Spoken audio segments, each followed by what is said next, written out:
This weekend I went on a trip to Little Saigon with my Vietnamese friend Miranda. She showed me a bunch of cool places and taught me about her culture. We started in Long Beach on Sunday morning and ensured to catch Sunday service at the Lady of Lavang, a big Catholic church. We attended its all-Vietnamese service. The church was a huge circular building, a coliseum of sorts filled with people. I was the only non-Vietnamese person I could see. As Miranda walked me through the service, I learned that many Vietnamese people are Catholic.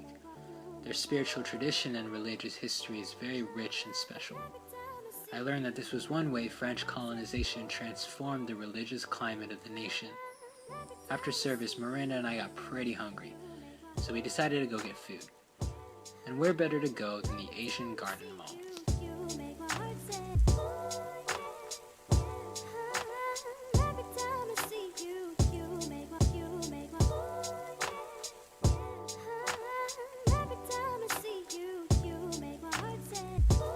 As we drove there, we started to move from the church's location in Santa Ana to Little Saigon. As we went deeper into the ethnic enclave, I noticed a number of Vietnamese grocery stores, financial offices, restaurants, and healthcare practices, and Vietnamese people everywhere, especially elderly folks. As we arrived at Asian Garden Mall, my eyes instantly settled on the food. A wide array of Vietnamese food clothed the countertops, and vendors eagerly awaited to sell us their food, but first, we got some delicious sugarcane juice, made freshly by a vendor. Then it was time to eat. We walked for some time around the island of food, unable to decide on what to get. There were so many delicious-looking dishes. Miranda told me that fish sauce was a must, so we settled on bun quang and ban siêu. Her dish was meat wrapped in rice paper, and mine was a Vietnamese crepe, another example of French influence in Vietnamese food.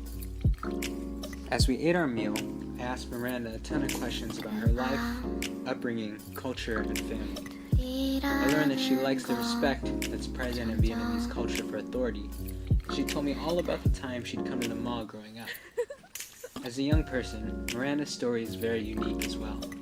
She can speak Vietnamese, yet older people assume she cannot. She considers herself Vietnamese, yet she wouldn't live in Little Saigon if given the chance. She knows what she likes about Vietnamese culture and what she doesn't like. Her family history is replete with stories of escaping through war and starting a new life in the States. She graciously shared a very rich, multi-generational experience with me. A young boy being At this point, we decided to go to a bakery and get some taro bread. and in the dream,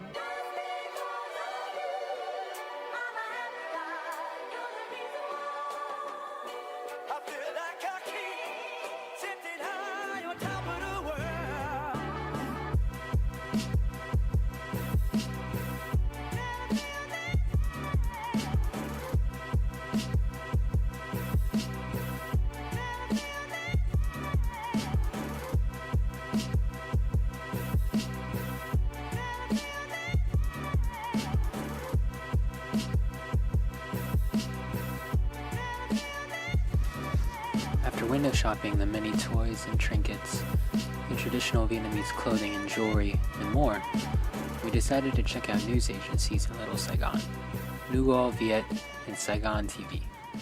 We walked it from the Asian Garden Mall, but it was a hard time getting away from all the really cool things that they had. And as it was a Sunday, both the news agencies were closed. Nonetheless, we had a great time walking there and managed to take some fun pictures in nearby makeup and wholesale stores. After this, we set out to go to a temple. Miranda had contacted her parents, who arranged to meet us at a local Buddhist temple, one where her grandfather's ashes are buried. He was a formal naval commander. I learned that funeral rites are a major aspect of Vietnamese life. The way in which bodies are taken care of reflects the life that a person had.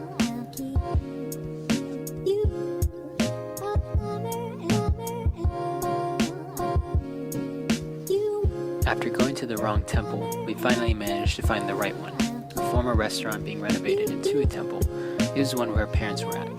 A service was going on, but I got to meet with Miranda's family. We even went into a back room where women served freshly prepared vegetarian food. It was really cheap and delicious, but we were already full from the lunch. We got some sesame breads and spring rolls, and I had a great time conversing with Miranda's family.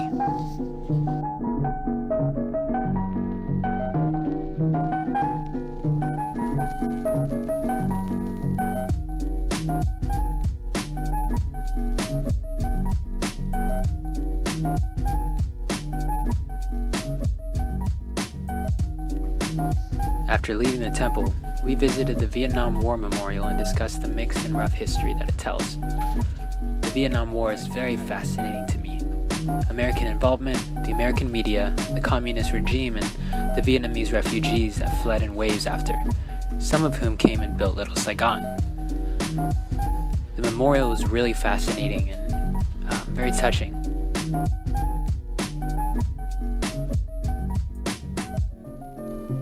Ultimately, I had a lovely time visiting Little Saigon with Miranda.